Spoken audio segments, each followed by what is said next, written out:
కాకినాడ నగరం రామకృష్ణారావుపేట కృష్ణమూర్తి వారి వీధిలో శ్రీదేవి భూదేవి సమేత శ్రీ కళ్యాణ వెంకటేశ్వర స్వామి దేవాలయం ద్వితీయ వార్షిక బ్రహ్మోత్సవాల్లో భాగంగా మూలవిరాట్ మూర్తులకు పూజాది కార్యక్రమాలు అత్యంత వైభవంగా నిర్వహించారు. అనంతరం స్వామివారిని సింహవాహనంపై పురవీధుల్లో ఊరేగించారు. ఈ సందర్భంగా శ్రీదేవి భూదేవి సమేత శ్రీ కళ్యాణ వెంకటేశ్వర స్వామి ఆలయ కమిటీ అధ్యక్షులు సీరపు వెంకటరమణ, ఉపాధ్యక్షుడు నాయని సత్యారెడ్డిలు మాట్లాడుతూ తిరుపతిలో నిర్వహించే విధంగా కాకినాడలో బ్రహ్మోత్సవాలను నిర్వహిస్తున్నామని, దానిలో భాగంగా స్వామివారిని 3వ రోజు సింహవాహనంపై ఊరేగించడం జరుగుతుందని అన్నారు.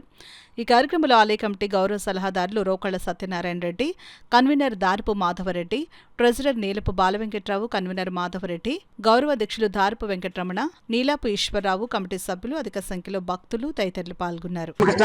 కృష్ణమూర్తి వీధిలో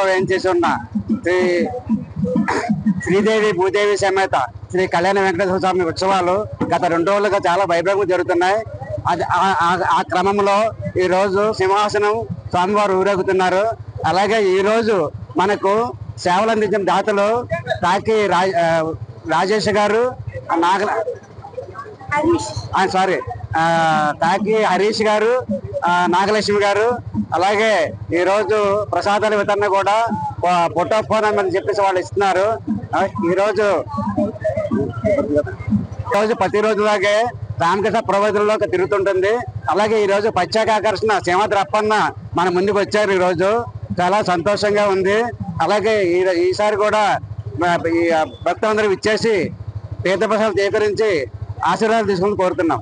3వ రోజు సందర్భంగా స్వామివారి సింహారోహణంపై రామకృష్ణారావుపేట మాడవీధుల్లో వేంచేస్తున్నారు. ఈ యొక్క కార్యక్రమానికి ఎంతో మంది భక్తులు ఎంతో ఆనందంగా విచ్చేసి స్వామివారిని తిరుపతి దేవస్థానాల్లో మాడవీధుల్లో ఏ విధంగా అయితేనే దర్శించుకుంటున్నారో అదే విధంగా రామకృష్ణారావుపేట ఈ వీధిలో వేంచేసి ఉన్న స్వామివారిని అదే విధంగా దర్శించుకొని ఎంతో ఆనందాన్ని పొందుతారు. ఈ యొక్క అద్భుతమైన కార్యక్రమానికి మాకు ఈ రోజు సాయంత్రం పలహారాలకి పోటాన్ డెకర్స్ వారు మాకు ఎంతగానో సహకరించారు. అదేవిధంగా మాకు ఎంతగానో సహకరిస్తున్న దాతలందరికీ కమిటీ వారి ప్రత్యేక ధన్యవాదాలు తెలియజేసుకుంటూ ఈ యొక్క కార్యక్రమాన్ని మీ అందరూ కూడా వేంచేసి స్వామివారి ఇంత అద్భుతమైన రూపాన్ని దర్శించి మీ అందరూ కూడా తీర్థ ప్రసాదాలు స్వీకరించాలని మనస్ఫూర్తిగా కోరుచున్నాం. రామకృష్ణారావుపేటలో వేంచేసి ఉన్న స్వామివారికి ప్రతిరోజు కూడా ఒక జంట చేత ఈ యొక్క పూజా కార్యక్రమం నిర్వహించబడుతుంది. ఈ రోజు సందర్భంగా మా ఆలయ ధర్మకర్త అయిన ఈ ఆలయం స్థాపించిన మునగాల అప్పారావు గారి కూతురు గారు మరియు అల్లుడు గారు ఇద్దరు కలిసి కాకి హరీష్ గారు మరియు నాగలక్ష్మి దంపతులు ఇద్దరు కూడా ఈ రోజు పూజా కార్యక్రమం ఎంతో అద్భుతంగా నిర్వహించి స్వామివారి రథానికి ముందు నడిపించడం జరుగుతుంది. వారికి మా కమిటీ తరఫున ప్రత్యేక ధన్యవాదాలు తెలియజేస్తున్నాం.